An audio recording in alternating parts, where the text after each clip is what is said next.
everyone, Robyn with a Y here, and this last weekend was Mother's Day here in the States, and at my house the tradition is go outside and do some gardening with Mom. So I did go outside, and I was reminded of why I stay inside. Because the sun is a bitch. I know it's important for life on Earth, and solar power, and vitamin D, and blah blah blah, but sunlight and the heat from it just doesn't get along with me at all. And I know that sounds like, oh, I'm so weird and quirky, but seriously, just listen. Up until the age of 10, I was fine. I could run around outside and get a nice light brown color and not feel like I want to vomit. But then as I grew into my teenage and adult years, I slowly turned into the closest thing anyone can get to being a vampire without actually drinking any blood, because reality. One of the biggest things I have an issue with, and it's probably something you've noticed about me by now, is that I'm really, really pale. And as I got older, I stopped tanning so much and just started burning all the time. All the time. And it gets to a point where if I go outside for like 90 minutes or more, I get lightly pink and my necklaces get burned onto my chest. And of course, it'll all peel off and I won't be any tanner for it. I'll just look gross and flaky for a week. And that's fine. I actually like having palish skin. It's the burning I can't stand. I just want to stand outside and pretend to socialize with people without them going, your face is like really red. And if it's really hot out, the redness might not just be sunburn, it might also be because I'm kind of overheating because I don't sweat as much as everyone else seems to, like, ever. And because I'm not sweating, my body overheats really easily. Sweating is very important. And having nearly black hair and a penchant for wearing dark colors 12 months out of the year really doesn't help that at all. And I try to stay hydrated, and that seems to help a little, but oh my god. So I have two very similar stories of times when the sun punished me for spending less and less time with it, because she's a needy. So it was the end of my junior year.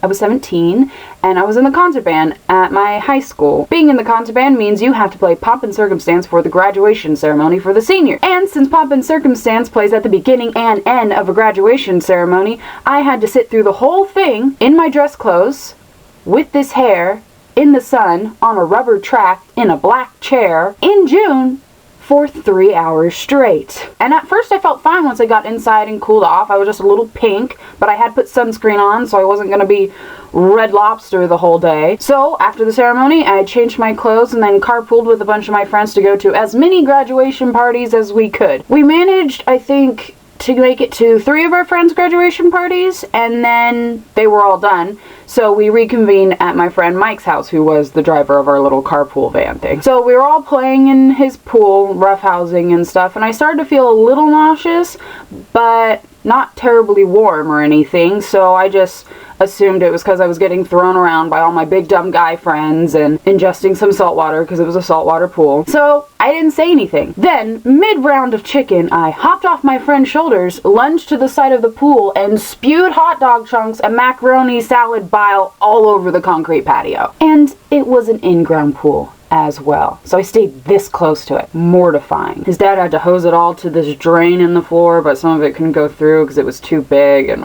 so one of our friends that was there drove me home, making only one stop for me to throw up on the side of the road, and then I stayed in bed for 24 hours like Fast forward 1 year, chalking up my previous June's sudden illness as ingesting too much salt water, which can make you throw up, and not the mild heat stroke that it actually was, I didn't think anything of attending my own graduation ceremony. In a black cap and gown, in my hair, on a plastic and rubber field, in a black chair, sitting and standing, and just generally milling about for the afterwards bit, for nearly 4 hours straight. There's no shade on a football field, don't know if you've ever seen it. But again, I felt fine afterwards, and again, I went to multiple graduation parties, and again, ate barbecue food and swam in pools, but this time ended up being much, much worse. At my school, they had this thing called Sober Grad Night, where the school sets up for the graduates to all hang out at a certain place for the entire night, and it's all very regulated because it's supposed to be sober. For us, it was this water park arcade laser tag place that's pretty fun, and the school arranged for it to stay open all night, and it was all paid for, all the food, all the games, all of everything. And to make sure that it stayed sober, everyone had to go through what some would call an extreme screening process before you even got onto the bus. I had to dump out my whole bag onto a table to make sure I didn't have any food, water, money, or drugs to take with me. So me and my friends get to the school first because we're nerdy band kids, and we got screened by the volunteer parents that were there, and were sent into the cafeteria to sit and wait for the rest of the class to get there. I had this,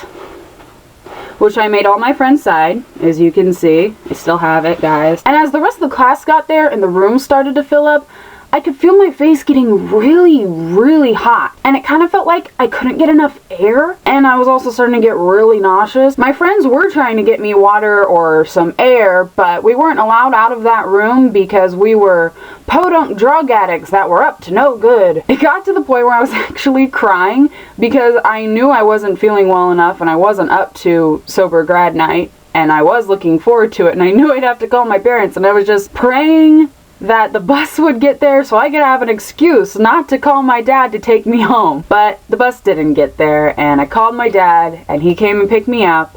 And my friends were trying to cheer me up, but I was still bawling my eyes out because I really wanted to go, and I felt like absolute shit. And I happened to be leaving the lot right as the bus was pulling in. So my parents tucked me into bed only to have me leap out of it like 10 minutes later to go pay my tribute to the porcelain god. So it was actually lucky that I went home because about the time that I was throwing up, I would have been stuck on the bus in the middle of the parking lot at the water park. So silver lining. So that's why I walk in the shade, sleep during the day, and wear SPF 100 whenever I can find it. I would wear hats, but my head's kind of big and they give me a headache.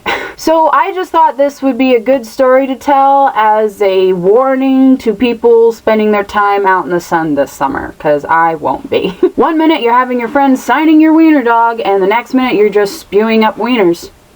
That sounded bad. Hot dog! Spewing up hot dog! If you have any similar stories of sunshine woe or have any tips for me, you can leave them in the comments below and we can all be reclusive internet vampires together. And if you like this video, go ahead and click the like button. Subscribe if you want to see more of my videos. And I would subscribe because next week I plan on uploading some pretty exciting vlogs. I'm planning on it. I make no promises, but I am really excited about it. See y'all later. Bye!